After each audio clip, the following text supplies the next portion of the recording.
2025 is almost over, and it was a crazy year for anime. We had a lot of continuing series dominating the playing field, but also a lot of good new ones that shook things up quite a bit. In this video, I'd like to go over the best female characters that aired this year. Admittedly, I have not seen every single anime that aired this year, so if you have a female character in mind that is different from my list, feel free to let me know in the comments. This is not a waifu list, to be clear, more so female characters that just had a big impact on the show, made you feel something, or anything along those lines. This can vary between good fight scenes, character development, or just being a cool ass character. My list isn't necessarily in any order because it was honestly kind of hard to just narrow it down to 5. There's a lot of good female characters this year. To be clear, anything that was aired this year is part of the credentials. Any bias related to previous seasons is excluded. We'll start with Mamo of Apothecary Diaries. I started watching the show at the beginning of the year, got through season 1, and then chunked through season 2 as it released once I got caught up. This was particularly nice because it was basically aired from January to the end of June, so there's no seasonal break in between. I will say, nothing changed too much about her character from season 1 to the end of season 2. She's just Mamo. On a weekly basis, we got to see her indulge into detective work, problem-solving skills, borderline manipulation skills, and turning into a cat girl when she's at her happiest. And that's basically when she gets her hand on a gross or yucky item that ends up being a valuable ingredient. The formula was the same for the most part, problems occurred, and it would be up to her to solve. This was more so done in season 1, where season 2 was more of a focus on other characters at the same time. What made this season more character-breaking and impactful was the interactions with Jinshi. As a shoujo anime, the lingering romance between these two finally got a big jump between the cave together and in the carrier after the army was done invading the castle. After the fall in the cave, her hand's up on his and she connects the dots that he is no eunuch. With her being a servant, her goal is to make sure that she doesn't cross any boundaries and tries to avoid knowing top secret information. She is saved by being found and escapes the situation that it was about to unfold. Then after Jinshi went through the trouble of sending a damn army to invade the fortress just to save her, he gets interrupted when trying to kiss her again by the dead coming back to life. Poor guy.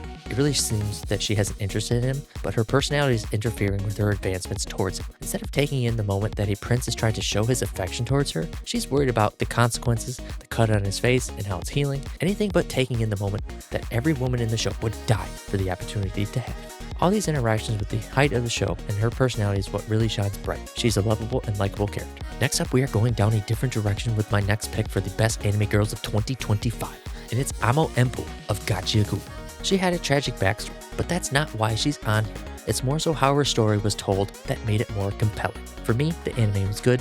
I enjoyed it so far, but it wasn't until she was introduced where I actually started to get some heavy interest into the show. Not that the other characters are boring or previous events that happens were uneventful, her scenes were just more interesting, and that's what got the hook that got me invested into the show. And no, it's not because of her attire. Although the corset piercings are kind of hot, I'm not gonna lie. I'm gonna have to delete my search history after this video. Not really.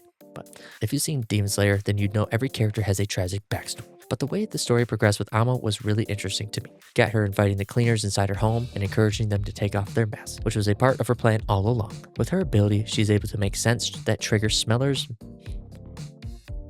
This is stupid. With her ability, she's able to take the sense that the sniffers memories used. Jesus Christ, who wrote this script? This is so stupid to say.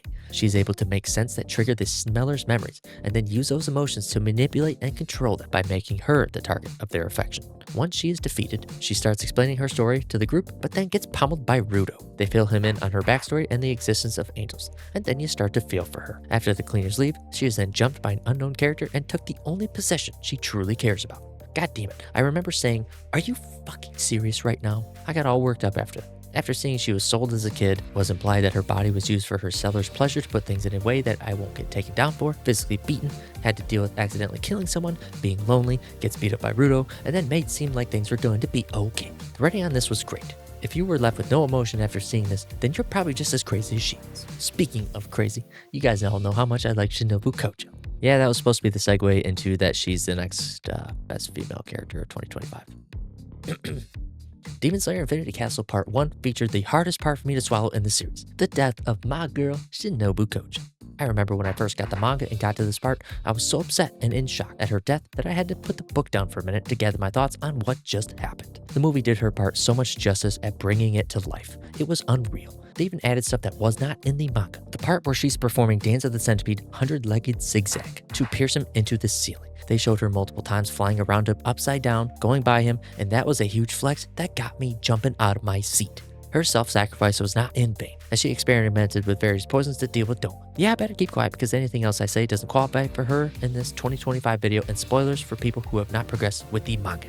We get to see her iconic scene where she's grabbing her Haori and demanding if Doma recognizes it, as well as piercing Doma to the ceiling. All great parts, and she got her badass moments, deserving her spot on this list. Next up, we have Kikoru Shimomiya of Kaiju number 8. She was basically depicted as a prodigy in season 1 and even got a special weapon, the axe. She was powerful, cocky, entitled, but always worked hard to accomplish her goals, which is to be strong enough to get her dad's approval. We get some backstory on her being the daughter of 2 kaiju weapon users, and very powerful ones at that. She had large shoes to fill, being in the shadows of her parents' success. She gets appointed to the first division, where she's being coached by the captain, Gen Narumi. In this season, we see her dedication becoming stronger as she's training to become the new user of the Weapon 4 suit, which was her mother's suit. Her mother passed away in combat previously, and her father was just recently captured by Kaiju number 9, so she went through a huge make it or break it change as she is able to operate the Weapons 4 suit, which is the only one to have access to flight. The mental battle gets worse as she is forced to face an alien-like clone that looks like herself. She's honestly my second favorite character in the series, and they really portrayed her growth as a character very well. Her fight isn't over yet, but I think the growth that we've seen so far in her fights are enough for her to land a spot on my list. Before we close off with the final anime girl of 2025, here are some honorable mentions. Marin Kitagawa of My Dress Up Doll. She is a wonderful and lovable character, but didn't stand out as much individually like she did in season 1. Priscilla Barriel of Raise Zero. She was pretty badass in her fight with Wrath. It was a pretty intense fight, but did not stand out as much because there wasn't a whole lot of time invested into her alone. It was split up between all these other characters in this city-wide fight. Fern of Frieren Beyond Journey's End. She had a major glow up as a mage, even to the point of saving Frieren at the very end. Her strength is cool and all, but personality is still super plain and mildly boring at times compared to the others that made this list. And also, I feel like if I didn't mention any character from Frieren, you guys would have probably put a veto to get me off this platform.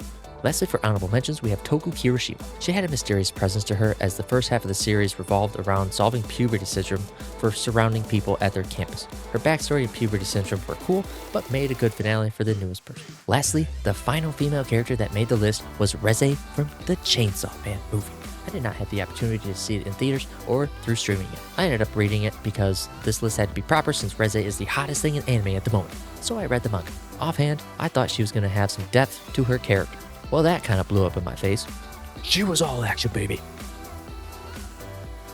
You see her win the heart of Denji, apparently murdering the Typhoon Devil and returning like nothing ever happened, to her biting off Denji's tongue and blowing up buildings and killing civilians. She was badass, but also kind of showed a lot of ass too. She is just flat out cool. She's shown a lot of crazy tactical skills and was one hell of a manipulator.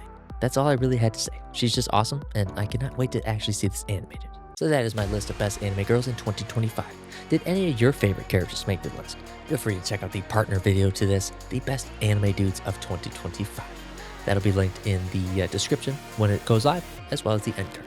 Thanks for watching, and have a killer day. Peace.